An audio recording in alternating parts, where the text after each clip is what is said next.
All right, so I apologize for not being there on Wednesday, the 18th, but as you may know, my son had a little spill at school. So what we're going to do in this video lecture is I'm just going to catch you up on the last two or three, depending on which section you were in, frameworks, the ethical frameworks that we've done, and then I'm going to kind of quickly step through the lecture that I failed to deliver on Wednesday. Kind of maybe an abbreviated version of it. It goes with the video that you guys watched about the nuclear Boy Scout, and that lecture is known as the problems of the unknown. So that we'll come to that after I kind of do some of the business for finishing up here. So we've talked about already at least four ethical frameworks that have existed before: utilitarianism, also known as consequentialism, and its sub version, which would be the cost-benefit analysis. We've talked about deontological, also known as duty ethics, and rights ethics that would be in there as well. Now we're going to talk about virtue ethics. Now, I think in the first section, which is the 330 to 445 section, we may have gone over that. So if you want to skip over this, just kind of fast forward a little bit, that's fine. But otherwise, this will be our introduction to that. So virtue ethics is kind of an older, maybe a more ancient approach to what we would call an ethical framework. And this one asks more, what should or who should I be, as opposed to what should I do. I'll make that clear. It's more about character traits, good character traits, hopefully, than it is about specific courses of action. And you can trace it back to, at least in the Western world, people like Plato and Aristotle. These are obviously these ancient Greek scholars. Plato and Aristotle, they're central to the foundation of Western ethical thought, philosophy, science. So this is deeply a part of Western culture, at least. So, and they were both searching for something called eudaimonia, or the good life, as a central kind of system for organizing a society. So we'll call that virtue ethics in the way that we're approaching it here. So, but they both felt that who we are, who we become, was much more important than any action we've taken. So this is a much more holistic approach to creating a good person. If you use virtue ethics as your framework, your goal should be to seek out excellence of character. So, or virtues, right?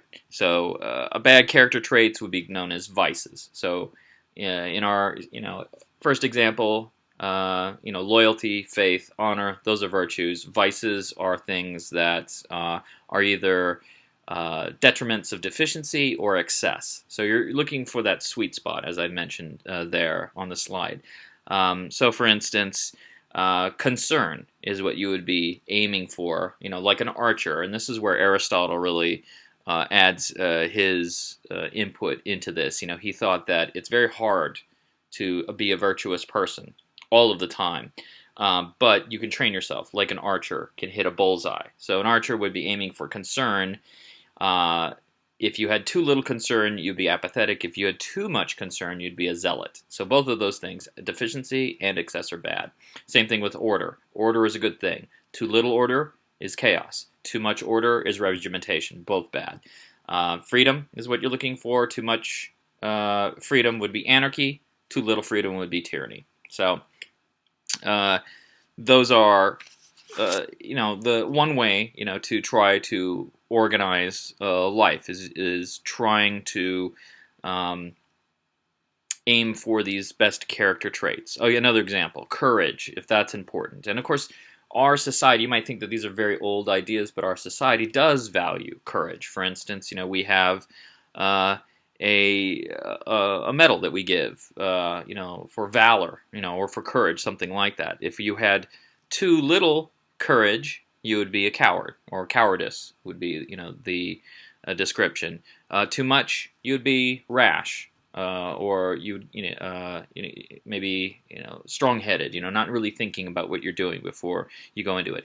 I should say too that Aristotle adds this idea of reason as being one of the best virtues that you can aim for. So it's thousands of years old, probably the oldest of all of the frameworks that we talked about so far.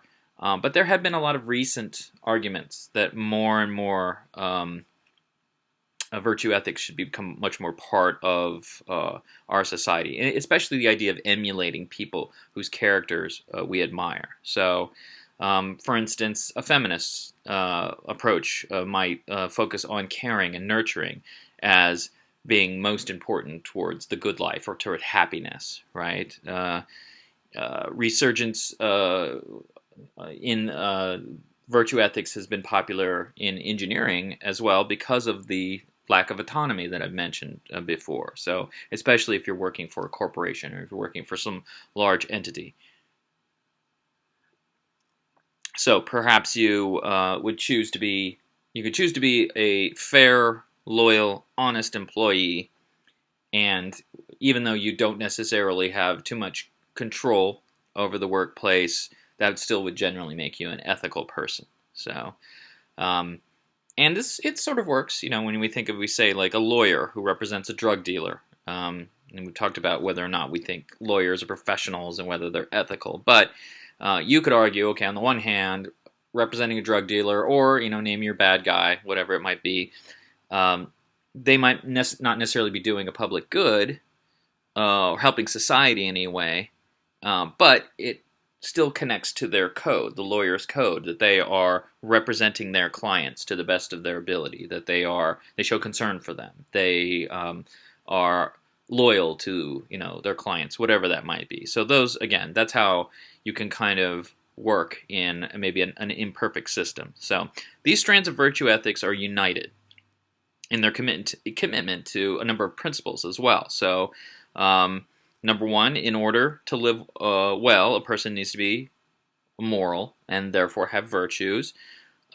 Secondly, a virtuous person is one who acts virtuously at all times. Okay, and a third, these are these old notions, right?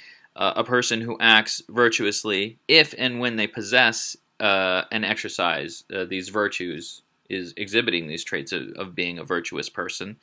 And finally, an action is only right if it is an action that a virtuous person would carry out under similar circumstances. That's supposed to sort of craft the way that you use virtue ethics. So it clearly matters what kind of people we are. So virtue is important in that sense.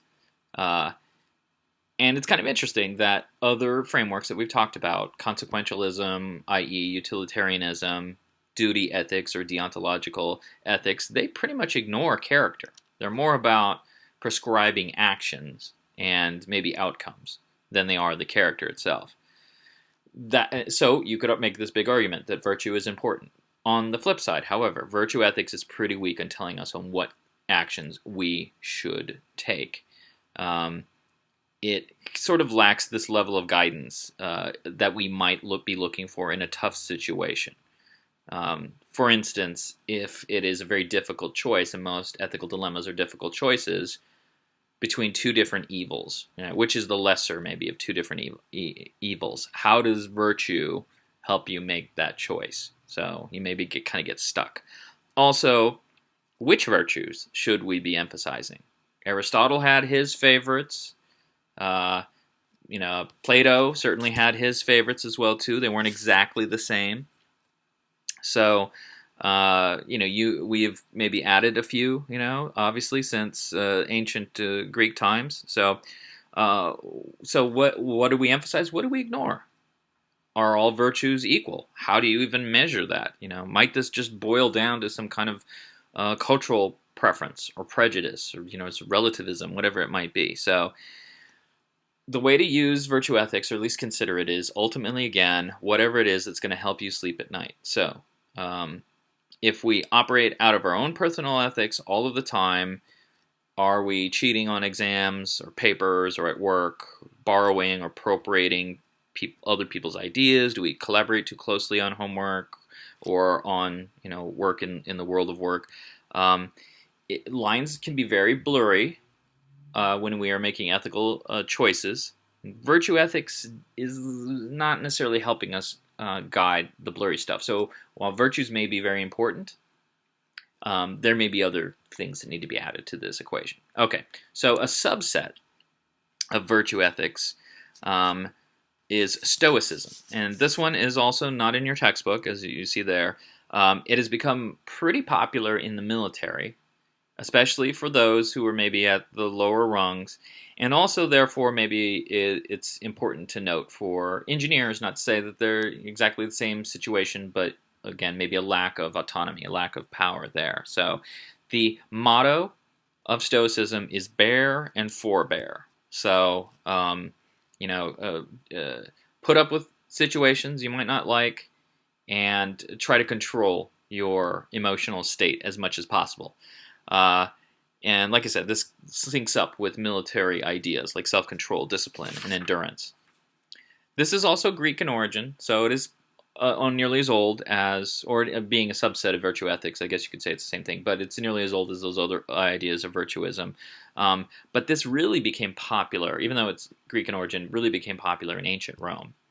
And it was really made popular by this individual on the horse here. His name is Marcus Aurelius, who was a warrior, emperor, sort of philosopher as well, too. So basically, his idea, and this is how this informs this, is that we all are seeking happiness. We want to thrive. We're looking to do good things, for the most part. So, and virtue, again, is this idea of excellence of character.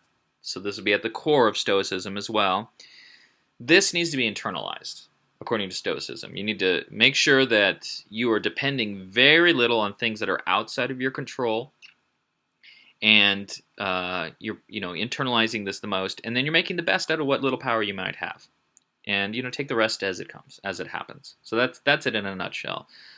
Now, while it's Marcus Aurelius who kind of first takes this and uses it from a military perspective, there's a modern person who really has popularized it within the last maybe 50 years, and that is the individual at the bottom. His name was Admiral James Stockdale, and when he was in Vietnam, he was shot down, and he was held in this notorious prison called the Hanoi Hilton, and he spends 7 years there.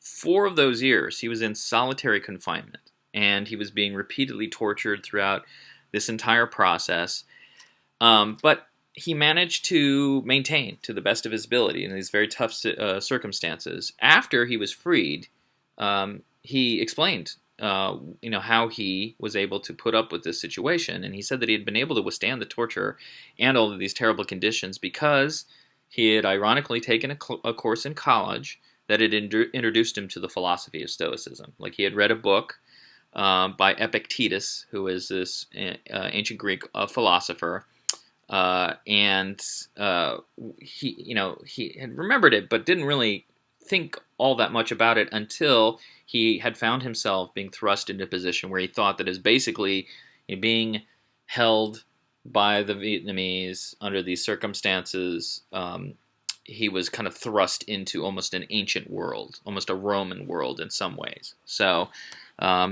he used those teachings, what he remembered of them, to try to become as distant as possible from his pain, while at the same time not being catatonic. He was still lucid. He was still aware of what was going on. So he was trying to find a place internally where he couldn't really be harmed by the actions of others, those external actions. And the only thing that mattered was the control of his own emotions, that forbearance part. So where shame, fear, remorse, those are all internal emotions. Those could be controlled to a certain extent. So, and that's the most the most power that he had, and that's what he was going to control. So, quote, this is one way to look at it. It is not your role to discern your part, but it is your role to play your part well.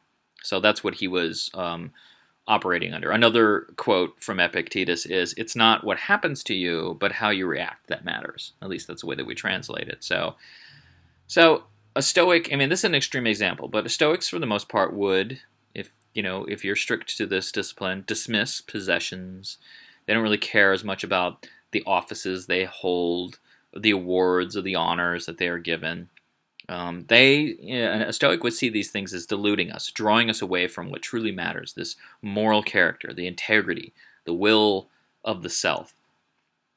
So they also would see things like fear and concern and anxieties as pretenders, and not important. Which once you understand that these things are not important, that you realize that they're not sufficient to impede you from fulfilling your moral duty, whatever that might be.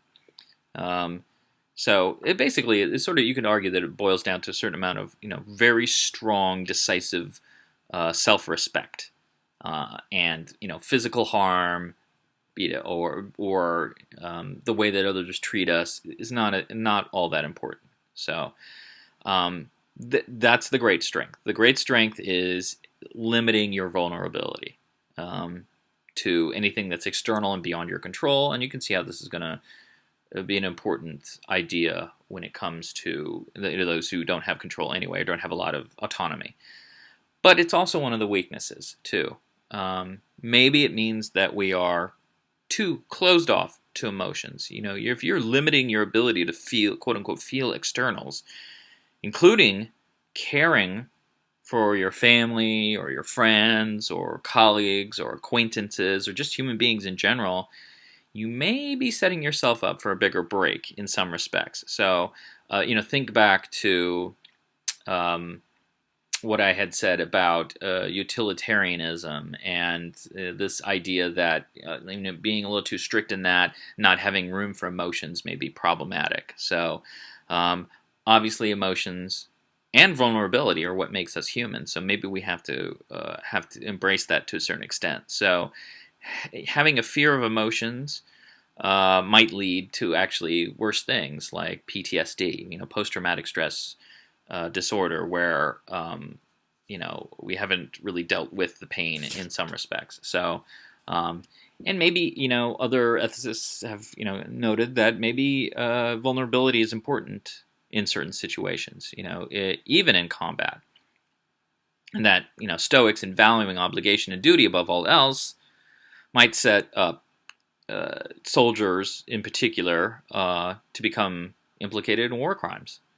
For just following orders, just being obedient, and they weren't really aware of the externals that were existing at that point in time. So anyway, there is a higher burden on Stoicism for especially in the military, for protecting soldiers' well-being and not making them be, too much automatons, and to respect the moral ideals of society, and many of those have emotional connections to them. Although, there's things to be said for it. So those are okay. So those are the details for Stoicism. Another ethical framework that is not in our textbook, and one that is actually one of the newer forms of ethical frameworks that have been enunciated, is pragmatism.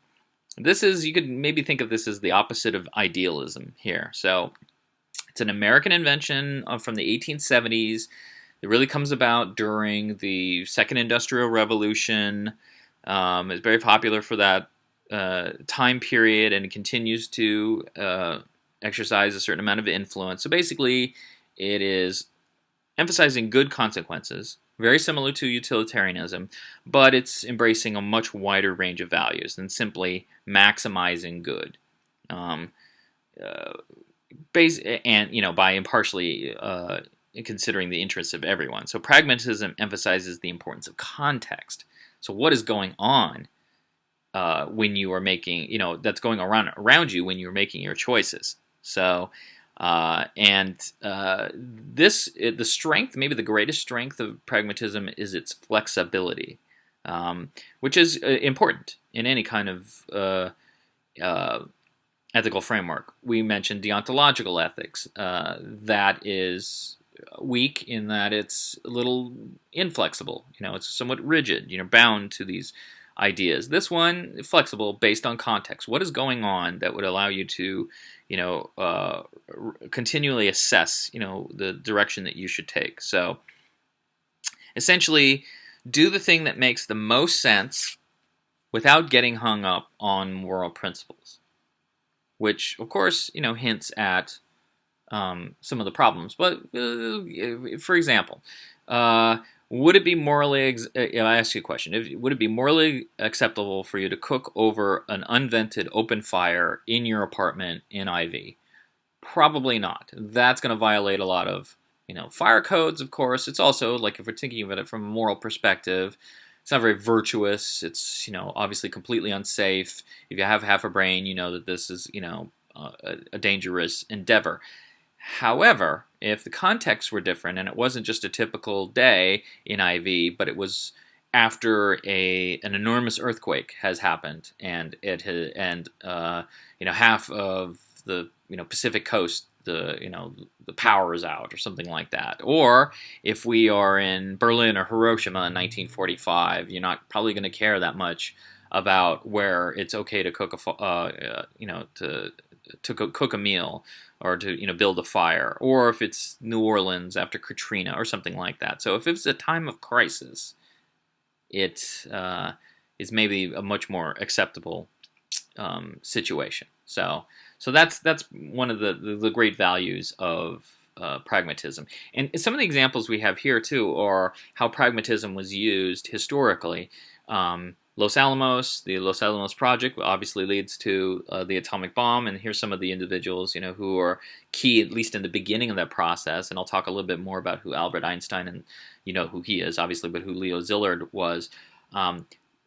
Typically, you're not going to build a weapon this destructive, but if in the late 1930s and early 1940s, it looks like the forces of evil, specifically the Nazis and the Imperial Japanese, are taking over the world, the idea of building a super weapon like this seems a little bit more morally acceptable. Again, pragmatic. So context was essential in the decision to enter into the atomic bomb project. So these are our 5 ethical frameworks. Well, technically there's 6, but with the 2 subsets. So those are the main ones. We talked about utilitarianism or consequentialism. The needs of the many outweigh the needs of the few or the one. Its subset, cost-benefit analysis. So, how do you arrive at a decision? You assign dollar values to it. Are you making more money, or is it cost less? The choice that you make over a negative. Duty ethics and rights ethics, we talked about that. Virtue ethics and stoicism and pragmatism we just talked about. So those are the basics. And let's apply these to a given situation here, just a hypothetical situation. So let's say that this is George, and he has just graduated with a PhD in chemistry. Raring to go after years of college. However, he, like a lot of graduates, has found that it's pretty difficult to get a job. And there's some other circumstances that are making his life a little harder. He happens to have some health problems, and which this limits his options, maybe where he can live and how far away from work he can live, all these types of things. We'll keep it kind of vague, but let's just say he has health problems. So his wife has been working to support the family all the time that he has been in school. And there's a certain amount of family strain. He's not exactly, helping balance the family budget. And he has several kids. Childcare is pretty expensive. So this is all causing a lot of strain. Limit options. And, he needs to start paying back those student loans. Luckily, he's got a friend. Got a buddy. His name is Frank. And Frank is an older chemist who's been working out there for a while. He's been kind of maybe a mentor to George, and he knows all about his situation, and he knows how desperate things are at home. And so he comes to him one day and he says, "I can get you a great job." The problem is, it's in a chemical and biological weapons lab. And that is a problem because George is completely against these weapons. So he feels that he can't accept the job because his ethics have, he's already kind of weighed his ethical perspective, and he's against it. Now Frank, tries to reassure him, saying, "Look, I don't like these weapons either. Nobody likes chemical biological weapons. But here's the deal: the weapons, the lab, the job, it's not going away. If you don't take it, somebody else is going to take it. Moreover, you need money. You need a little bit of family security right now. I know all about your family situation, and this is the best thing that can do to be the antidote." Okay. Here's the other issue. There's another guy who wants the job, and in fact is technically maybe the inside candidate for this job. And Frank has been pulling some strings to make sure that George comes in first ahead of Sam. Sam is a colleague of George's and Frank's, and Sam has a limited, let's say, compunction about using chemical biological warfare. In fact, he's really into it. He digs it. He's a little overzealous about it, and he wants to do whatever he can to make more and more of these weapons. Okay, so at least, again, this is a hypothetical situation. So here's George's dilemma. He has his own deeply held feelings about chemical and biological warfare. Let's say he's even, taken part in political protests against it. Maybe he leads an organization that is dedicated, like a graduate students, chemistry graduate students against chemical and biological warfare. Okay, so that's on the one hand, his deeply held convictions. On the other hand, his family is really important to him. His wife is really important to him.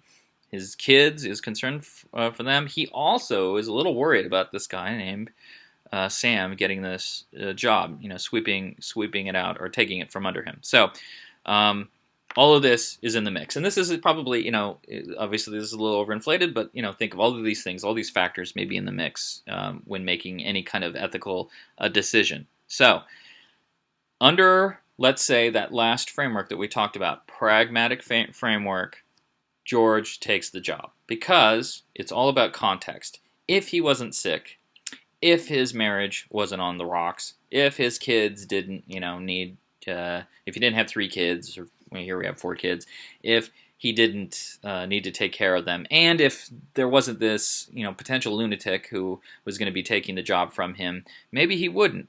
So under this, maybe he takes the job, works from the inside to try to diminish the use of the weapons, or at least make them safe, quote unquote, whatever that means. Perhaps saves the world, quote unquote, in the process. It sounds like a lot of bad movies. All things that are possible under a pragmatic framework. Problem here is that he's trashed his own ethics, in the process, and that is the problem with pragmatism.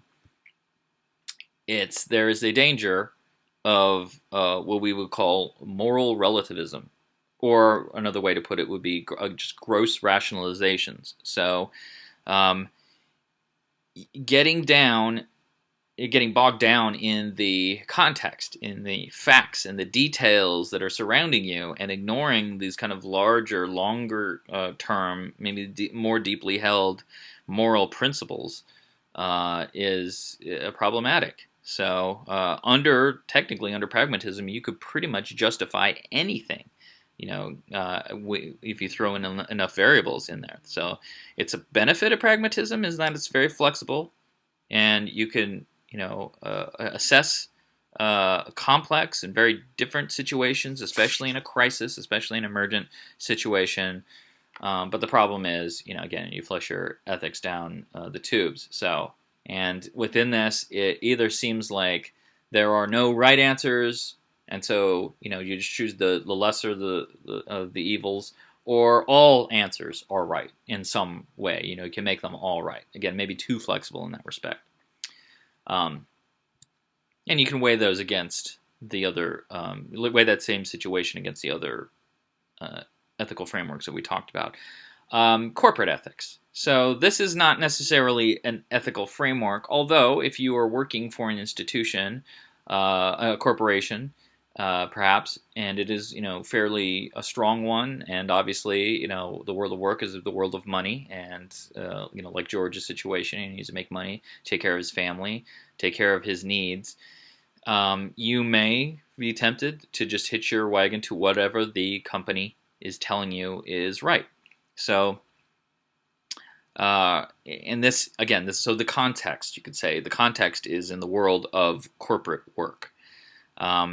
Corporations may make you or ask you to perform in a way that is uncomfortable for you or that does not connect to your ethics. I recently just read a long article about a number of engineers who are working for a small aircraft manufacturing company, come to find out that the project that they were working on was probably illegal. It was probably, it was, for many of them, it turned out to be morally reprehensible. They found out that the person who had a controlling share in their company was, you may have heard of this person, his name is Eric Prince, and he was the individual behind the mercenary group Blackwater originally. So basically what they found out that they were doing is that they were turning crop dusters into basically fighter planes to be used in conflicts in Africa. And many of them, once they found out about that, they walked away. Others sort of blew the whistle, at least semi-anonymously. But that's just one example of some of the pitfalls. I'll put a link up to that article on our Gaucho Space site. Anyway, so if you're working for a corporation, basically you're going to be asked to do what is good for the corporation, and what is good for the corporation is making money, and that's what was going on in that example as well too. So, in fact, corporations are legally, socially, and historically constructed things whose job it is to make money. So, they have in recent years been framed as legal persons. Just the way that the law interprets that, and this is fairly famously that Mitt Romney in 2011, when he was running for president, argued that corporations were people. This is his direct quote, and this has been complicated by a Supreme Court case in 2010, or at least maybe I should say enhanced by the Supreme Court case, the Citizens United case, which basically allows corporations to make unlimited spending in elections because they are construed as people. So now, here's the thing. Corporations are maybe legally framed as people, but they're clearly not people, right? They're not physically people. So they are allowed, to engage as we would define a person, but they're all about money.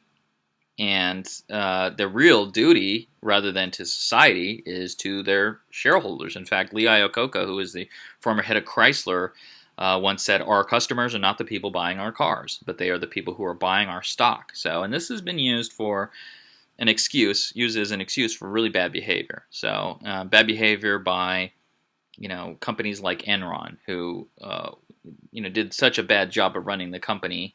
They made a lot of money in a very short-term amount of time, but they ran the company into the ground. And these were like the chief executives of the corporation doing that. So, one ethics textbook, by the way, asks if, asking whether or not a corporation can be seen as a moral agent, as an individual.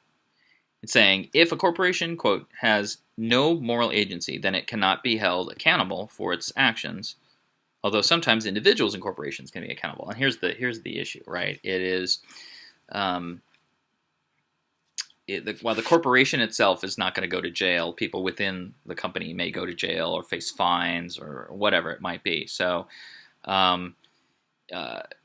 employee, you as an employee is what we're trying to get at. You as an employee in a corporation, can be severely hurt in your life if you hitch your wagon to an unethical corporation. So now there can be ethical corporations, probably.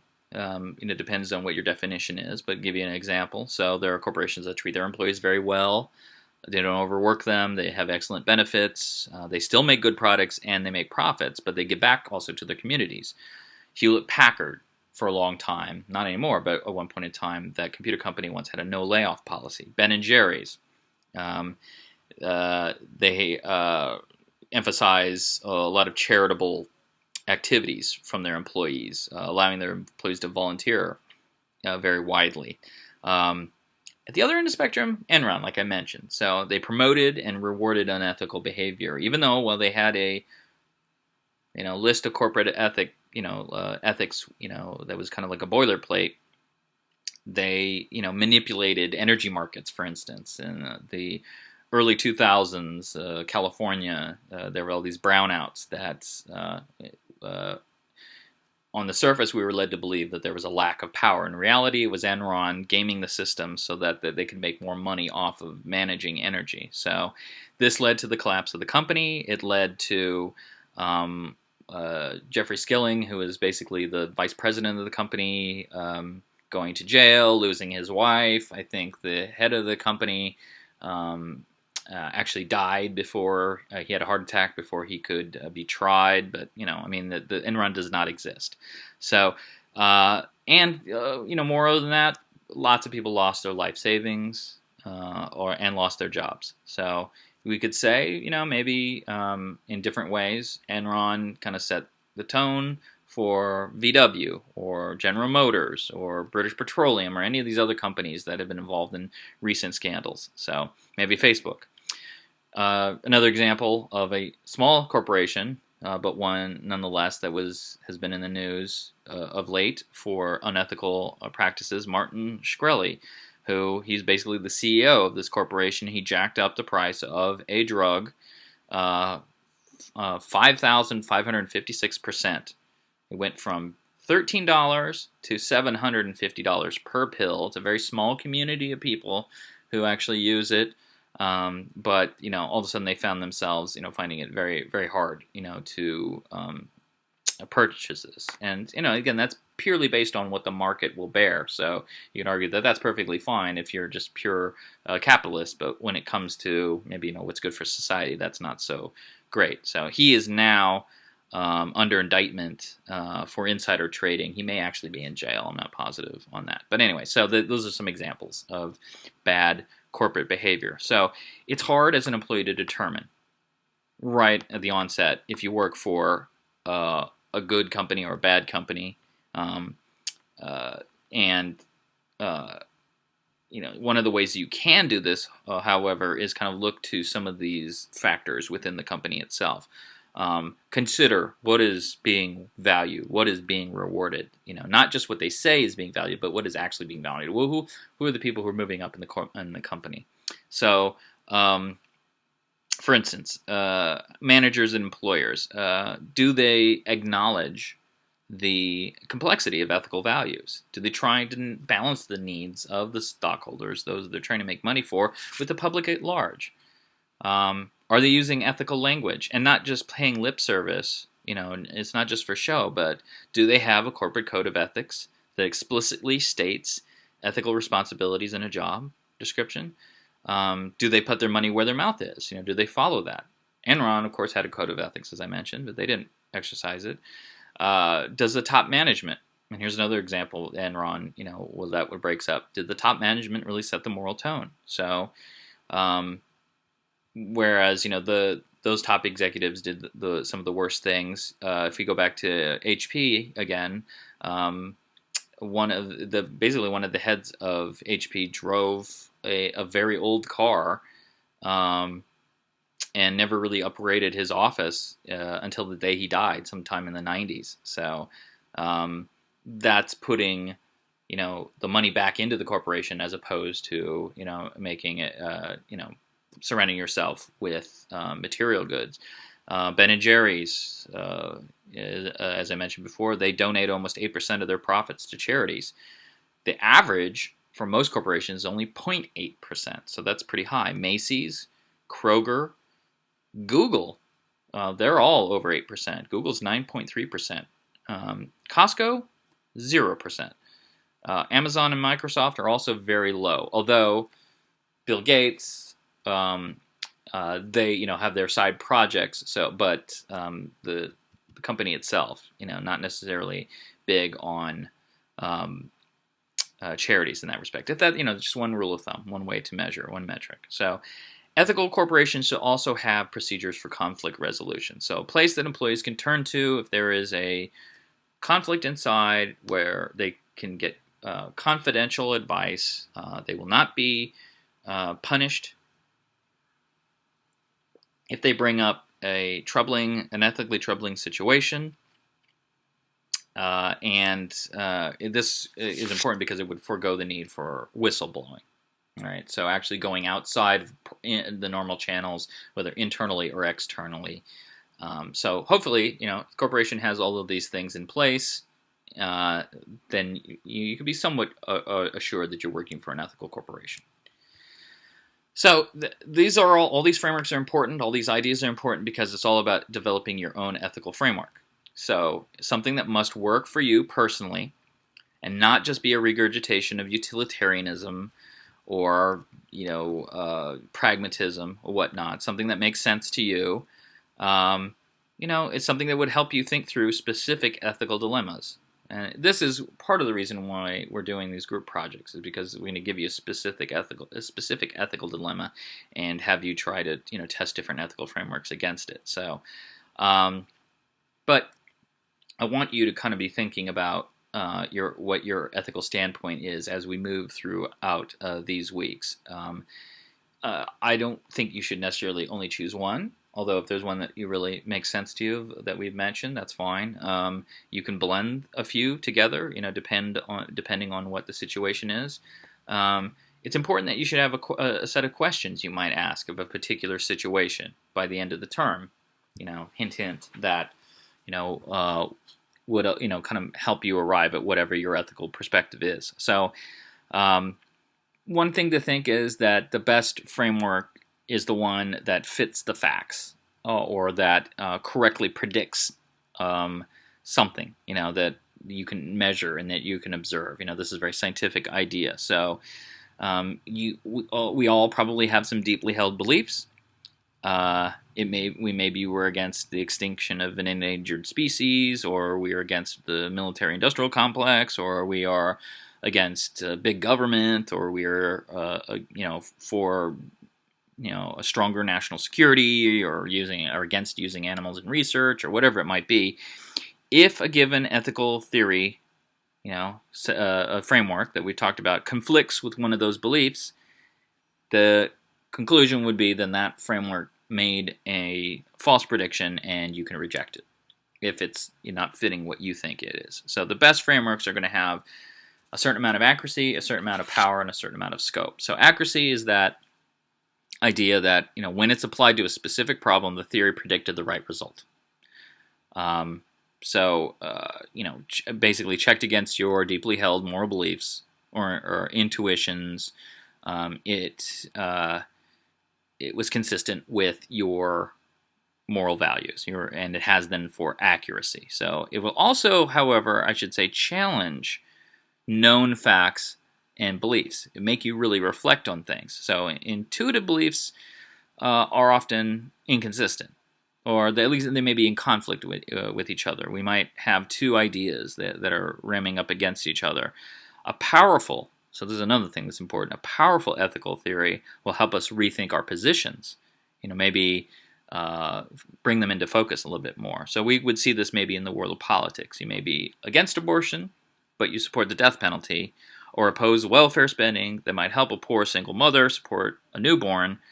Those beliefs would seem to be in conflict with each other. But if you have an ethical framework that helps you work through these conflicts, maybe deciding when life begins, or does the state have a right to take a life, or whatever it might be, and you have an ethical framework that helps you work through those, it's going to be a pretty powerful one. Finally, you're going to want a theory to have a certain amount of scope that will be able to deal with a broad range of problems, whether very small, very large, points in between. So if you have, for instance, an ethical theory that is able to tackle these ideas of the preservation of natural resources, how land can be used and developed, and how we can experiment and do research, and it fits all of these areas, then that has a lot of scope. So accuracy, power, and scope. Okay, so now let's move on. Those are the ethical frameworks so far. Let's move on to this idea of problems of the unknown. And I'm going to try to go through this as quickly as possible. But basically what you need to know is that problems arise, and you're not going to know about them ahead of time, right? That's the idea. Hopefully you have an ethical framework in place so that you will be able to make a decision to move you forward and avoid doing something that you might ultimately regret. So, again, you can anticipate the consequences of the choice that you've made. I'm going to give you an example of this individual. Thomas Midgley, he will be a cautionary tale for us. So if you were alive in the 50s, 30s, 40s, 50s, you probably would have, you know this person, and you would consider him to be one of the greatest engineers that ever lived. Certainly someone American to celebrate. So he was an engineer, trained as an engineer, but he was a self-taught chemist. He was the head engineer for General Motors starting around the 1920s, and he will invent two things that will be very important, or at least have an enormous impact on the world.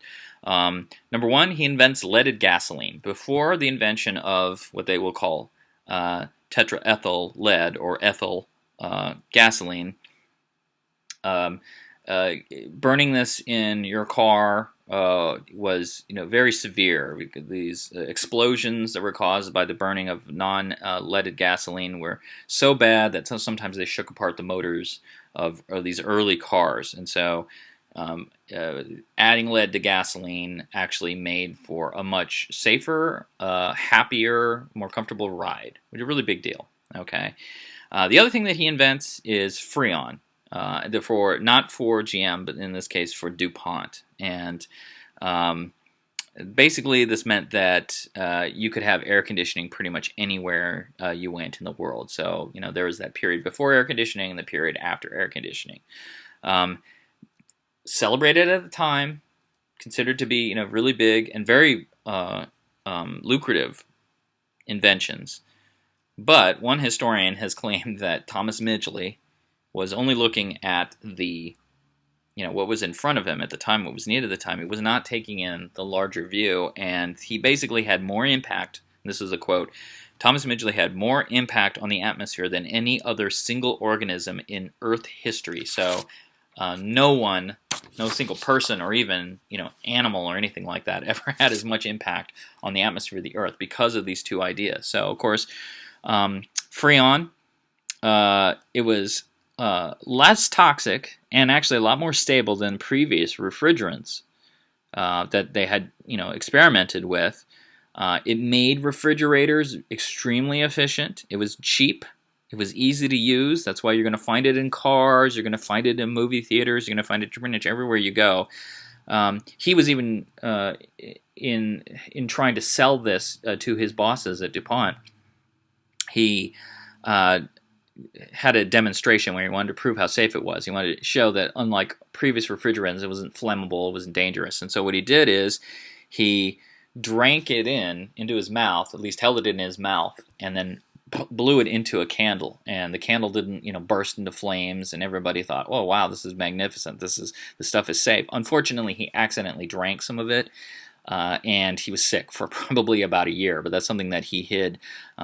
He was basically, though, trying to prove how safe it was. What he didn't see is how bad Freon was, and we can talk about chlorofluorocarbons in general for the ozone layer. So obviously, the use of Freon and Freon getting out there thinned the ozone layer. It made a huge hole, that only, since the banning of Freon, at least, in large parts of the world, has it started to really close up. But it let in a lot of UV radiation, which increased the greenhouse effect, and, on a global scale, led to higher cancer rates, vision problems, the destruction of staple food crops throughout the world, things like rice, overall global warming. So again, talking about man-made impact on climate.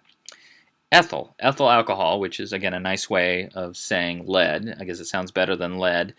It was great for improving fuel efficiency and engine power, eliminating engine knocks, and the premature combustion that caused so much problem with engines and made for a very uncomfortable ride. So it eliminates that, but it almost immediately has a health impact. 17 GM workers, when they were first testing this out in the 1920s, were killed in just handling the lead that went into, the whole process of making leaded gasoline.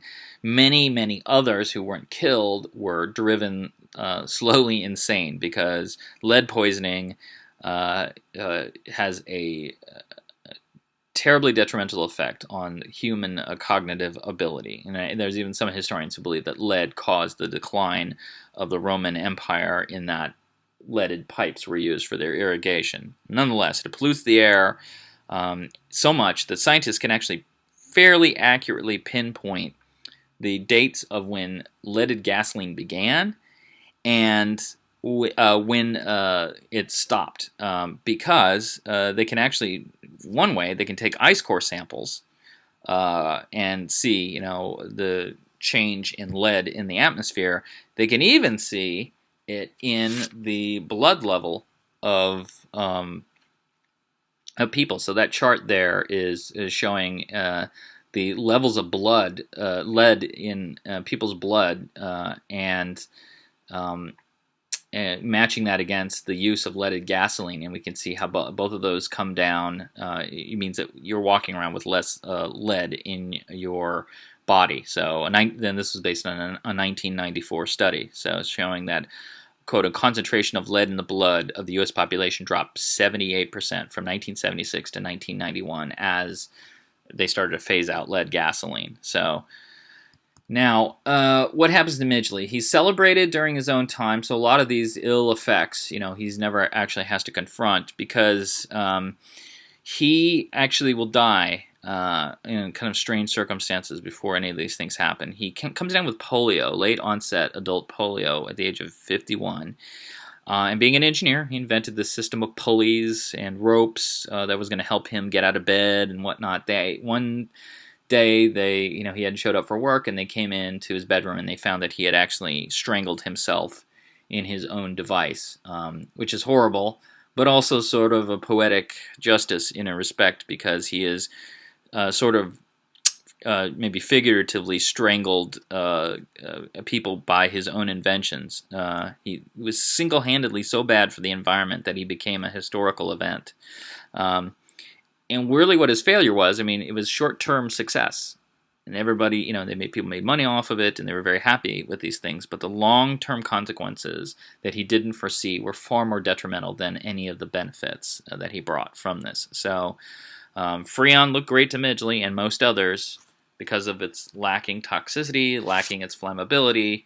But he didn't maybe do enough research to realize how perilous it would be for the ozone layer. Same thing, for leaded gasoline, how bad it could be for human physiology.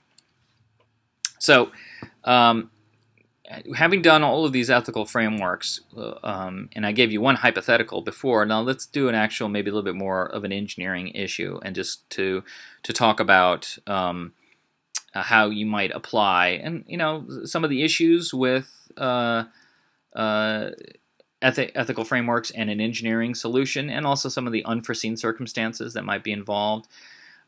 We do not make dams in this country all that often anymore. They used to be a big deal, and from the 30s to the 50s. This is one of the last major dams that was built in the United States, and I think was finished sometime in the early 1970s. This is the John Day Dam. The building didn't start until 1958, and yeah, so I think it was done it opened for business completely in 1971. Cost about $500 million, which is probably a bargain now, but it took about 12, 15 years, something like that, to be completed. It is on the the Columbia River in Oregon. And as with any kind of damming project, you're going to alter the environment. So it had created 2 enormous lakes on either side of the dam. The good thing is that it results in 2.5 million kilowatt hours of electricity, which was enough for 2 Seattles. So that's really what this was built for. Cheap electricity for the growing urban areas that are nearby. It's also much cleaner than coal in that it doesn't spew things out into the atmosphere. It creates safe and busy and therefore economical waterways that are used for shipping. They're also used for irrigation of farms in the area. Here's a side effect that no one ever really thought of, but it actually became the lakes that were created became a refuge for waterfowl. Some of those were endangered.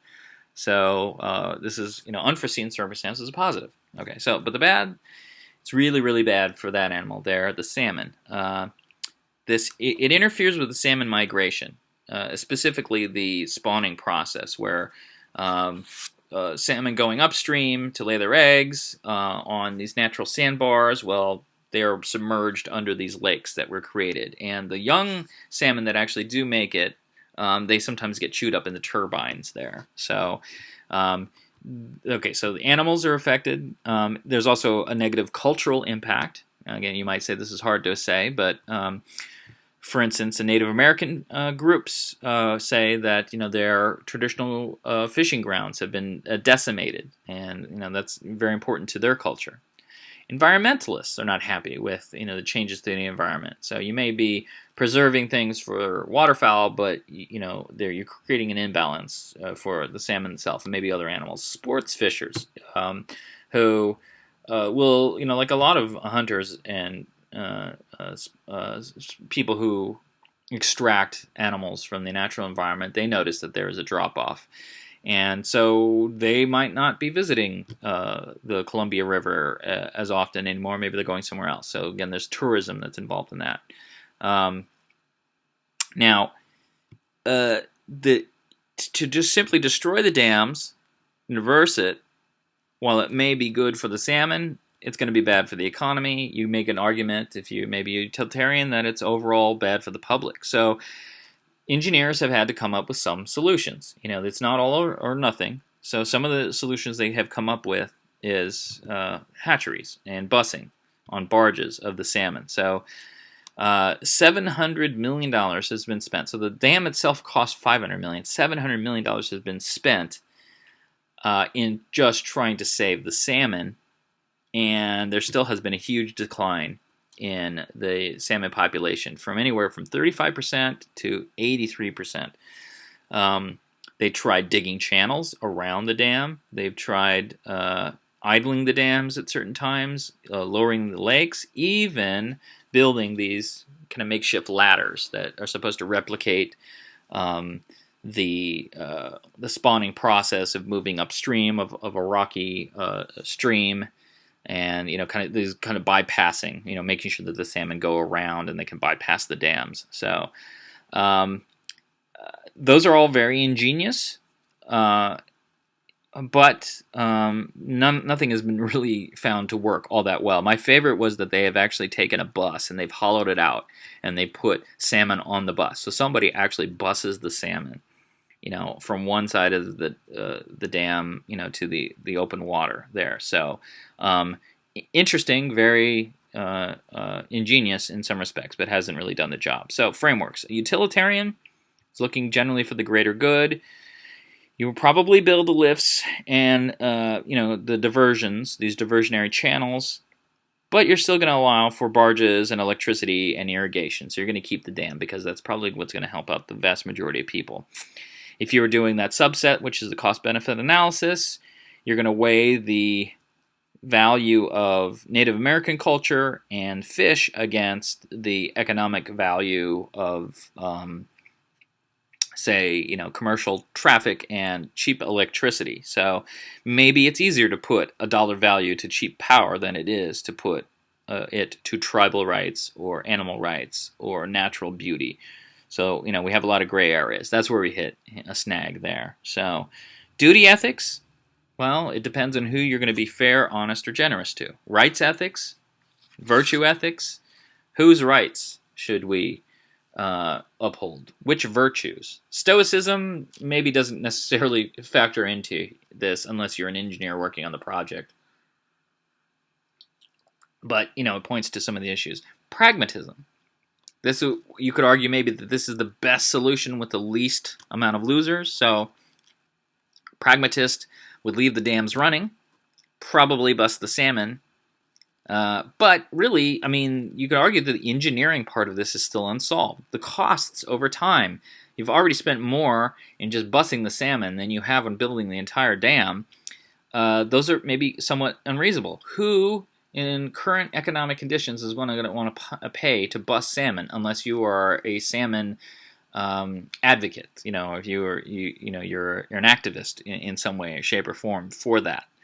So maybe the pragmatist decision that led to some of these workarounds is only a temporary thing. Context is changing. So this just shows, this scenario just shows how complex the problems can be. And the frameworks don't always lead you to the right answer. This is also important in that we should consider this. It's not just a dam. It's not just about creating cheap electricity. It is fitting within a society. And we should think of engineering as a social experiment. So the question here, should we think of engineering as a social experiment? Yes, of course. Yes, I think, and that's the way that we're going to talk about it, is that characteristics of engineering support this. Engineering is essentially experimental because it's generally not carried out in a lab, or at least its final stages aren't carried out in a lab, but it's carried out in society with humans as the subjects, generally without a review board. So this is why I think it's important for us to have awareness of human subjects training. So the products that you're developing, whatever they might be, ultimately are meant to be part of the public, to serve the public. There will be, if we talk about modernity, about adapting technology into everyday life, then these will become part of society, certainly.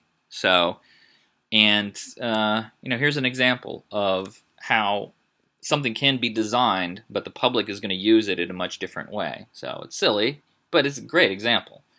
Whoever built that path was not thinking about what the shortest point was and the way that people will actually will walk in this. So, and that's one of the things that we should be thinking about here. So, ultimately, it's the public is going to be the ones using this. So, how is it experimental? Well, it's experimental in that even though it's designed and maybe tested, on a small scale, it's going to the projects are carried out in partial ignorance because you never know what the other various factors are that are going to be acting upon it. So the models that are used for the design calculations may be too limited or not contain all the variables. The types of materials being used, maybe they are not the right ones or the ones that were necessary. Something else is used in its place.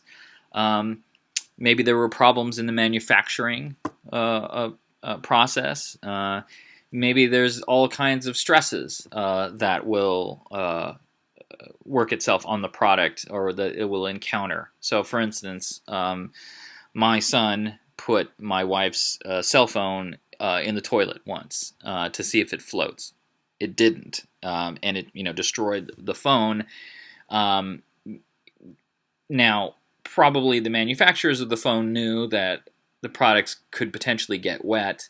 Didn't mean that they were going to function, but maybe they designed it in such a way that it was going to fail safe, or it wasn't actually going to do any damage to it. But that's the type of stress that was not maybe necessarily accounted for originally. And And here's the other thing too: engineers generally, they have a job to do. They cannot wait to get all of the information, so they're going to be unleashing things out there in the public. That is the experimental. So the final outcomes are just are not certain. They're unknown because this is what's going to happen. What are all the possible outcomes? What are all the risks? Until a product gets used, you really don't know what that is. Old hair dryers that were insulated with asbestos, pre 1980s. Asbestos does a great job of containing the heat, but little flecks of asbestos can expose, especially as they break down over time, can expose the users to lung damage, cancer, mesothelioma. So, and maybe, when they built these hair dryers back in the 1970s, they never thought that people like my mother would still have one of these disasters, still in the closet, just in case, the regular one went out. So, never really thought about the longevity of these devices. It's important to know that engineering relies upon, especially effective engineering, relies upon the knowledge gained about products both before and after they leave the factory. So, you never buy the beta version of it, of a product, right? This is the idea. You wait until the bugs are discovered later on. You wait until the stresses that will happen to a product, show the potential flaws in the design. I remember when the Ford Focus first came out. I thought it was kind of this hip little car. I was interested in buying one, and then within about 6 months, there were all these stories about the rear axle falling off of the car, under certain circumstances. So, that will be something that will be fixed. So if you have the first version of a car or any kind of device, maybe the bugs haven't been worked out. So a couple other examples we have here. That small little box down there, that is a shoe x-ray machine that was used from the 1920s all the way in the 1950s. And this was a gimmick, sort of, but it was supposed to give you a better fit for your shoes. And it's an x-ray machine. So you can stick your foot in there and you can look through the goggles there, or the visor, and you can see your bones. And it's kind of like this live action version of it. So it wasn't all that harmful for the guests who were using it, the customers who were using it, because they generally probably only went and got shoes like once or twice a year.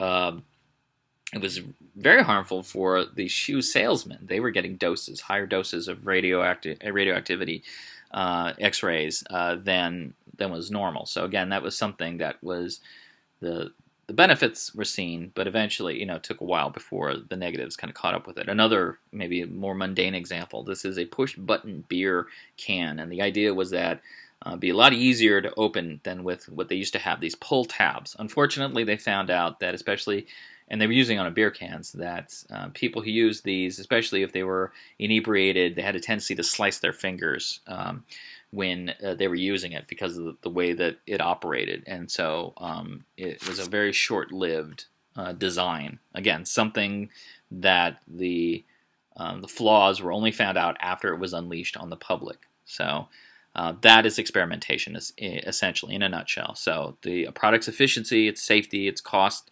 effectiveness, its environmental impact, its aesthetic value, all of that in the real world are all factors in determining, the changes that will happen later on. And so, even though engineers are maybe trained to be perfect in designing products, they can't be perfect, of course.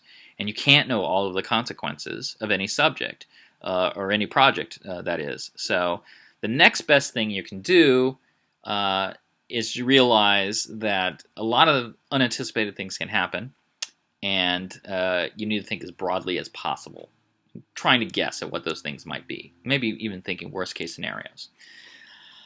So I'm just going to go through this very quickly, but just know that the development of both the atomic bomb and the H-bomb, which follow, were done in a particular context, and especially as we get into the end of World War II and the Cold War.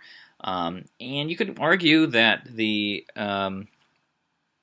this is an extreme example, of course, but it's illustrative of the not really thinking as broadly maybe as the physicists should have. So this was so we go back to the early 1920s, or the early, even earlier than that. Sorry, like the late 1890s and into the early 1900s. There's a huge craze over radium.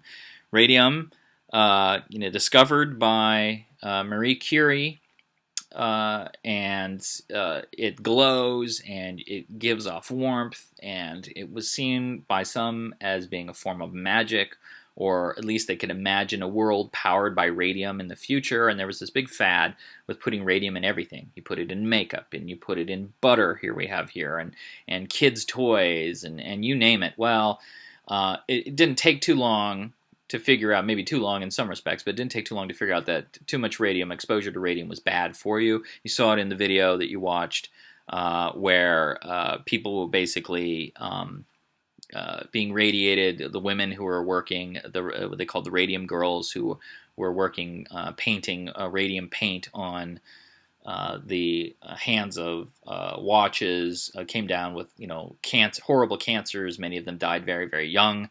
The radium craze, therefore, is fairly short-lived. It wanes quite a bit by the time that we get into the mid 1920s. It doesn't completely go away.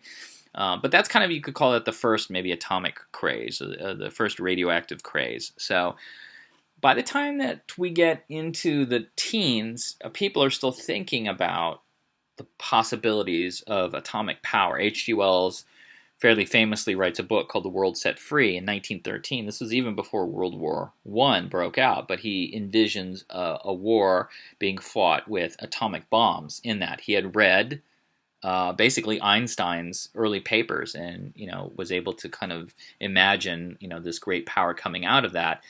His types of atomic bombs are not exactly what ends up happening later on. He imagined a bomb basically exploding for days and days and days, but he saw that there was great power potentially in that. But it was really the realm of science fiction throughout the 1930s.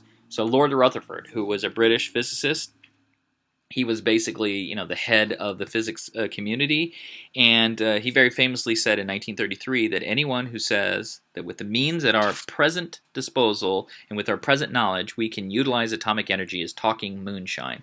So here's a guy who was at the forefront of atomic physics, and even he didn't think that he would live to see a feasible atomic power happening in his lifetime. Maybe for his youngest grad students or their students later on, so maybe 50 or 100 years in the future, but not within what would be ostensibly a decade, or nearly just a little over a decade. Einstein, who had come up with some of these ideas as well, he also pretty famously said that it's possible, but being able to split the atom and create energy from atomic matter was like being able to shoot birds in the dark in a country that has very few birds. So he's saying it's possible, but it's very hard. So it really was the only academic debate until the discovery of how you would actually accomplish fission, of the splitting of the atom.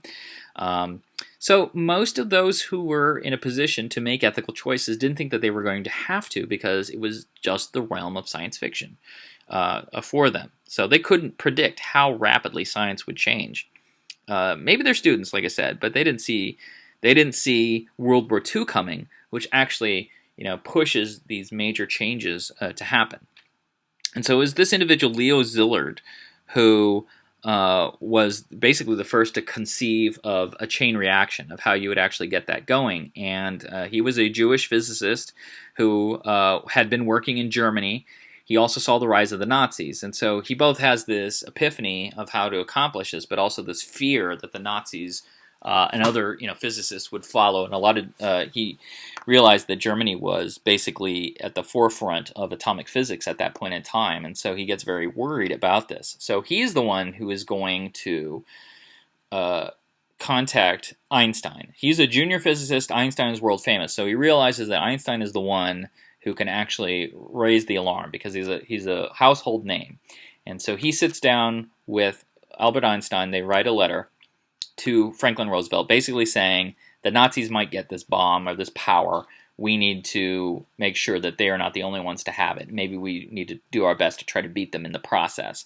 That was in the late 1930s, and the project, the American atomic bomb project, does not really kick off until 1942.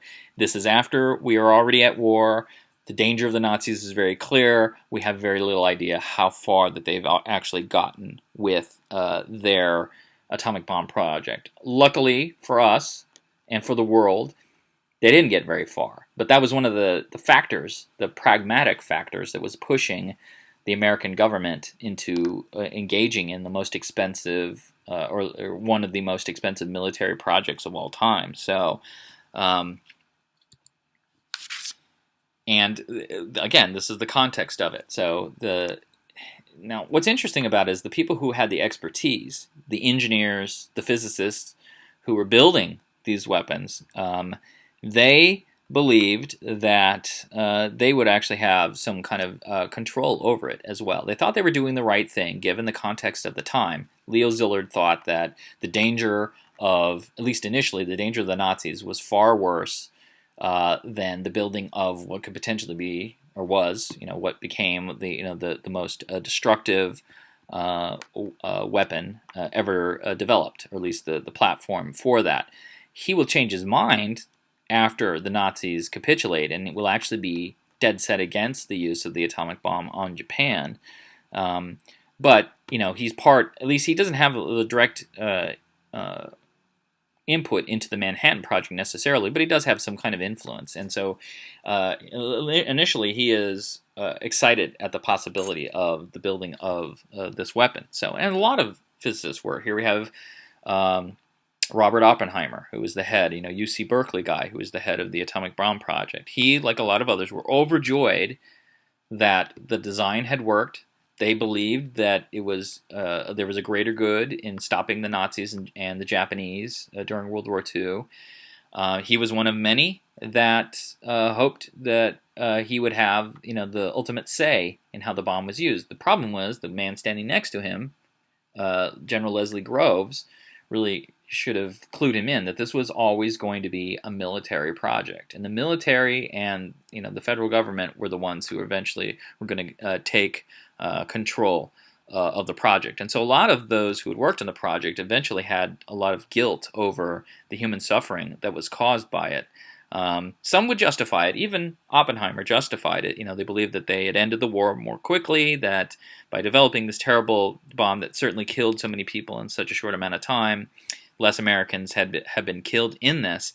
But there were others who thought that maybe they had unleashed something dreadful in the world. The director of the Trinity test, Kenneth Bainbridge, who was an engineer, said, "Now, very famously, when the first bomb was tested, now we are all sons of bitches." That was a direct quote, saying that they've really done something terrible for the world. A metallurgist named Cyril Smith, who worked on the project, years later recounted in his memoirs, "Sometimes I wake up at night," this is a quote, direct quote, feeling the plutonium in my hands, the metal that I personally helped fabricate for the bomb, and realize that it killed hundreds of thousands of people. That's not a pleasant feeling." So again, when we talk about being able to sleep at night, being able to look yourself in the mirror, here's an individual who worked on it, given the context of the time, but that endeavor, while it was successful, did not comport ultimately to his overall ethics. So, and the context changes too. So,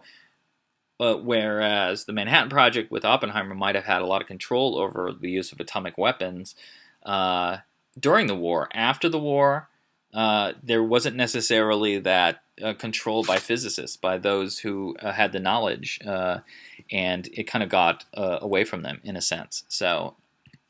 And again, here's a picture of Hiroshima shortly after. I think that this was taken the day after that bomb dropped, and it instantly hundreds of thousands of people were vaporized by one single weapon. I mean, it's one thing to have that in theory, and even have the calculations done for it, and even seeing a test, but it's another thing to see that in action. And that's what made a lot of people kind of change their minds about this. And so a new context develops, and this is the Cold War. So very briefly, this is approximately 50 years, not quite, of not quite war and not quite peace. At least that was what George Orwell called the Cold War. He's the one who coined the term the Cold War. So always kind of on a war footing without actually going to war. It's this is despite the fact that the Soviets and the United States were allies during World War II, despite the fact that the United States really came out on top during the post-war. There was a creeping pessimism in society at the time, this fear that communism was going to potentially take over the world, that it was more insidious than Nazism or that Japanese imperialism. It was harder, to combat in some ways. So. And this is a series of events, like the fall of China in 1949, the Soviets in that same year getting their own atomic bomb, the Korean War breaking out. So wars, conventional wars being a subset of the larger Cold War that was happening. So there is a fear of atomic holocaust happening. And throughout society, there's this push to build fallout shelters, that everybody had to be prepared to meet the new dangers. School children ducking and covering under their desks and whatnot. And this is expanded by the fact that they built a new bomb. Edward Teller had worked on the Manhattan Project, but very quickly had done investigation into a thermonuclear weapon as opposed to the fission weapon that the atomic bomb was. The atomic bomb, by comparison to a hydrogen bomb, is far less efficient. It's actually a poor use of fissionable materials.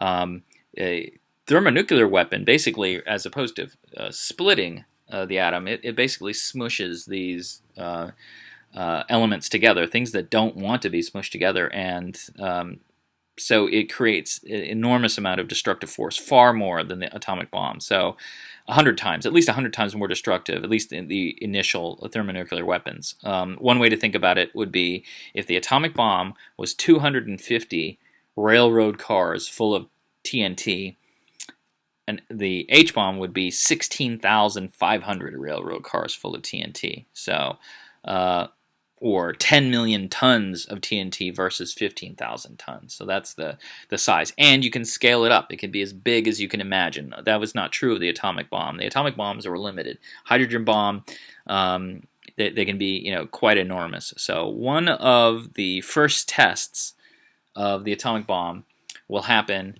at this island called, it was an atoll actually, but it's basically an island. It's part of the Bikini Atoll. So the first bomb itself was really just a lab. It weighed 23 tons. So it was something that was built on the island, and it was basically a lab that was built to explode, to self-destruct.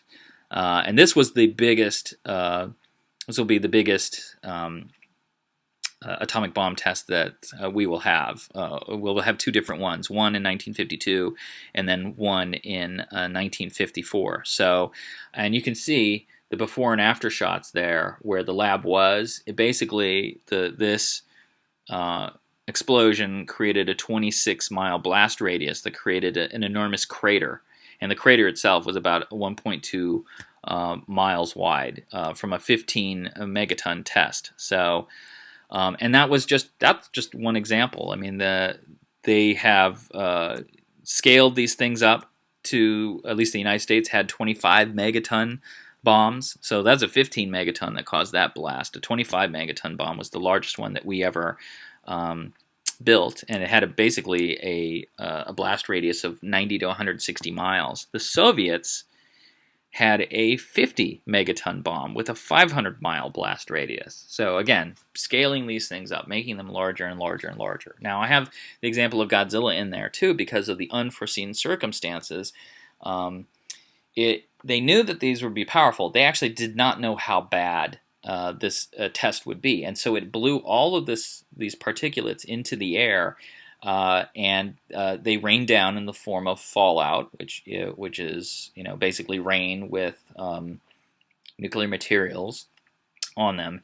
It fell on a Japanese fishing crew who some of whom died. Many of the rest came down with radiation sickness, and it created this fear again in Japan that the Japanese were being irradiated over and over again by the United States. And in 1955, you have this monster movie that comes out, which is both a monster movie but also was a political statement. It was the way that culture reacted to the atomic bomb. Within the United States, there was a political movement, an anti-nuclear movement, saying that nobody was safe anywhere. And so, even with the idea that you should build bomb shelters and you should, duck and cover and prepare for destructiveness, ultimately, what seemed to take hold in society was this other hopelessness at fighting a war with these weapons and the dangers that still persist. So you could argue that the H-bomb makers were irresponsible in that they were trying to solve a problem given the context of the time, maybe being very pragmatic, but they didn't really think about the larger context of the dangers, the overall dangers of unleashing hydrogen bombs on the world. So, and you may know, too, just to be silly, that Bikini Atoll is or Bikini Bottom, at least, is where SpongeBob is from, and that's the whole joke behind the cartoon, is that he is an irradiated sponge along with his irradiated pal, the starfish here. Okay, so we are going to skip over that because basically just know that it wasn't just the American physicists who were having these issues. It was also the Soviets. And Teller, who is there on the right-hand side, Oppenheimer, who is there on the left-hand side, they basically have a falling out. Oppenheimer was perfectly fine with building atomic bombs, but when he criticizes the U.S. move to build hydrogen bombs, he will actually lose his livelihood. He will lose his security clearance. Some people started talking about him as being potentially a Soviet agent, something like that. So he did what was right by his conscience, but he will pay the price socially. Edward Teller will be the one who is building these bombs for the U.S. government. He also does what he thinks was right, but he'll lose a lot of his social circle because he basically threw his mentor, Robert Oppenheimer, in front of the bus in describing him as maybe being a security risk. Within the Soviet Union, the Soviets are working. They have only 4 years after the Americans exploded an atomic bomb. They have their own atomic bomb, but they're not happy in staying with that. And so here we have Sakharov and Kurchatov, the two main scientists, physicists who will work on the Soviet atomic bomb project. They will both also have misgivings about, maybe joy about having solved the physics problem behind it, but having fear and regret about having unleashed more of these weapons on the world. And I know that Sakharov will spend the bulk of his adult life in political prison for speaking out against the use of these weapons. So. Again, where ethics and engineering and morality and whatnot all kind of collide. So you watch the Nuclear Boy Scout. This is all on a small scale. So the Nuclear Boy Scout is somebody who is just fascinated there, but you could argue similar to those who are working on the atomic bomb project or the hydrogen bomb project, excited about the possibilities of building such a weapon or building such a power source. But not really thinking through all of the dangers that might be involved in that. You may or may not know this, but David Hahn here recently died, and probably died due to exposure to too much radiation. Here is his face. That was probably from about 5 or 6 years ago. He had been arrested for dismantling more smoke detectors, and basically, he chose this really completely dark path. In terms of the pursuit of scientific knowledge and maybe just engineering fun. A lot of the reasons behind the things that he did were not very well thought through, and so they had detrimental effects in the long run. It doesn't have to be atomic power. It can be things, and we've already kind of broached the topic of chemical and biological warfare. So the United States was involved in a number of different experiments, throughout, again, the context of World War II and into the Cold War, even into later parts of the Cold War. where they experimented on people, sometimes outside of the country, sometimes within their own country. So during World War II, chemical warfare experiments were done on army recruits, and some of these people are still alive, and they still suffer from the effects of these things. Now you can argue, okay, you're a soldier, you sort of signed up for this, or you were drafted into this. This is what society expects of you. But we also did it in Guatemala in the late 1940s to study the effects of syphilis, and basically injecting Guatemalan prisoners, where they may be guilty of stealing things or rape or murder or whatever it might be. And yet, without any kind of warning at all, American doctors went over there and injected them with sexually transmitted diseases just to see the effects would be, often not giving them any kind of medical treatment. In Alabama, fairly famously, dozens of individuals from the 1930s all the way into the 1970s were injected with syphilis, told that they were getting free health care, and really what it was is just to kind of test test and study what would happen if people didn't get the proper treatment from syphilis. We learned a lot, but we did not seek informed consent from those who were being experimented on. And while we learned a lot, the resulting illnesses, the deaths caused by this, led to this huge distrust in scientists. This is something that persists to this day. Now, in the 1970s, there's this push to establish ethical codes and review boards like the OHRP there, but these individuals didn't focus, not focused on the what was the proper thing to do for the public. They actually probably did far worse. There are many, especially within the African American community, who look askance at any kind of public health movements, whether it is, vaccinations or whatnot. And speaking of that, there is this anti-vaccination movement. Part of this is, it's a conspiracy theory, but part of it is based on the knowledge that, these experiments have been carried out without informed consent. So, and which ultimately leads you to the, what is the ultimate cost of not having enough of a perspective on these things. So to try to wrap up here, what constitutes responsible experimentation?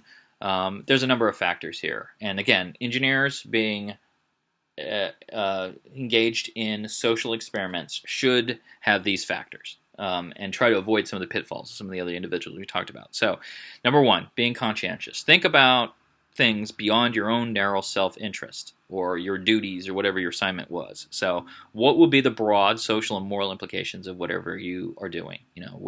How is that going to affect society, your work? Do you have open eyes? Do you have open ears? Do you have an open mind? It may be hard to do in a corporate setting. Again, it's easy to consider, you as simply being a hireling of a corporation. And maybe you're thinking, well, just be virtuous and have minimal negative duties.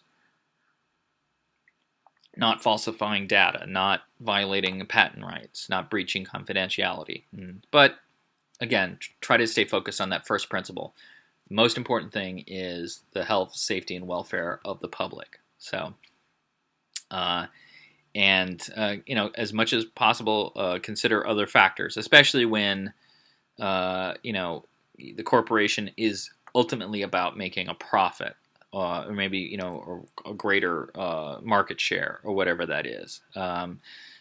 Think about the physicists and the scientists who worked on the A bomb and the H bomb projects. So they defeated Hitler, not necessarily with the atomic bomb, but that was the intent behind it. Maybe you could argue that they defeated Japan, but the reality of the devastation from the bombs changed the importance of the context. So now there's this risk of nuclear proliferation, of accidents, whatnot. So, okay. So second, comprehensive perspective. So basically, Conscientiousness, which is the first one, stems from information, and this is trying to get as much available information as possible, again, or at least not ignoring the information that you have. So fully grasping the context of your work.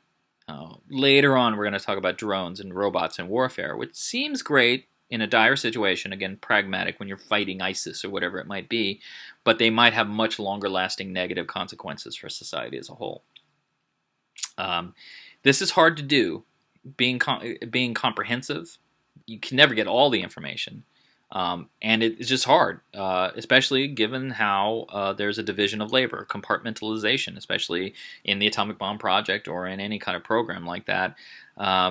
It's easy also to hope that somebody else is going to do it for you, that somebody else is in charge of the bigger picture. So, like that metallurgist that we talked about, the plutonium metallurgist, he hadn't thought about what the atomic bomb meant to society in general. He was focused on his one small part.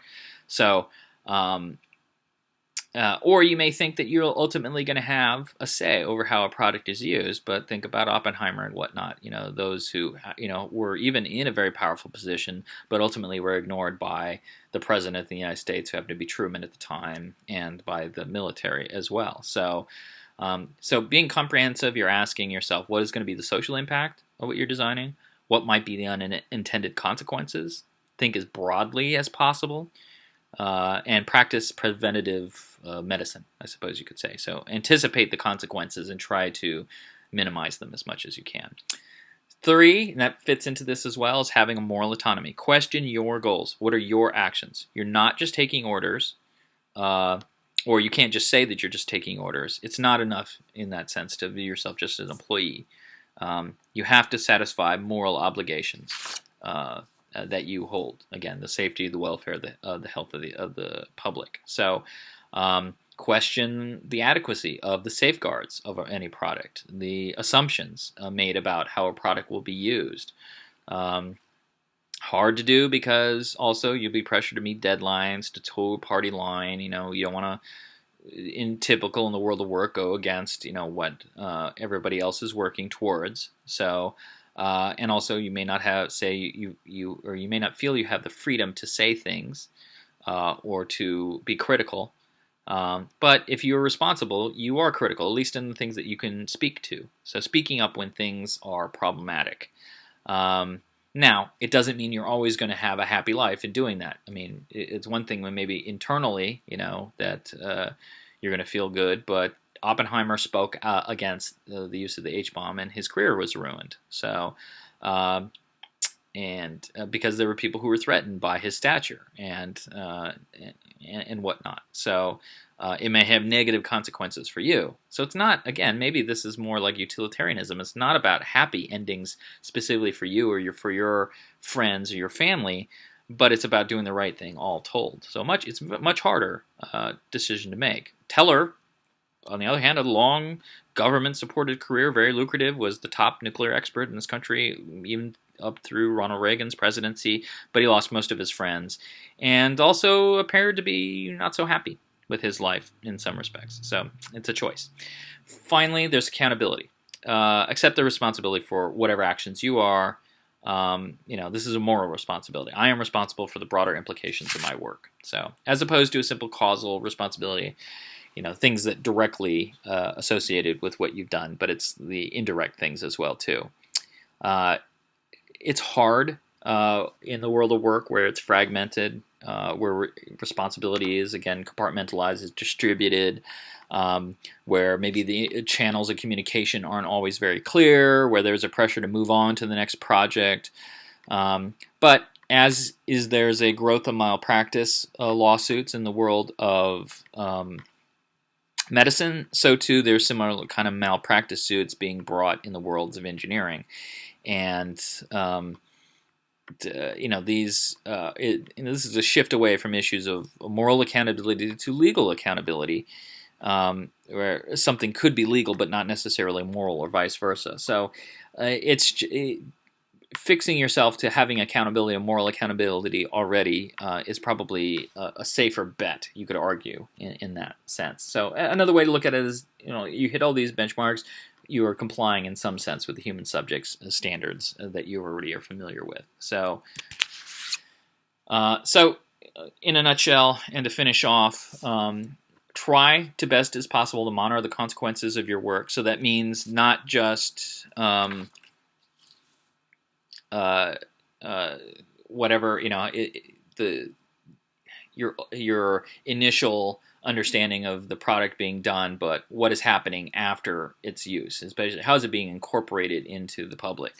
Another issue here would be, and I should say, I'll back up here, pay attention to the safety of the users, of the consumers, of the environmental, the economic, the other outcomes. Again, very broad. Okay, second, provide a safe exit from experiment, a fail-safe. If things go wrong, if a phone falls in the toilet, it doesn't blow up. If a battery in a cell phone, if it malfunctions, it's not going to set somebody's pants on fire, that kind of thing. Hopefully, whatever, well, a small scale or a larger scale, or breaches in privacy, security, whatever it might be, right? So, fails safe. Finally, as much as possible, get informed consent from the users, the subjects of the experiment. So, again, you could say that David Hahn, who we talked about, the Nuclear Boy Scout, doesn't follow that. The developers of the A-bomb and the H-bomb projects didn't follow that as well. And Mr. Midgley, who was our poster boy, didn't follow that as well. So again, this is adding to those frameworks, but just in how maybe you can kind of sort of craft and shape them. All right, so I will see you guys on Monday.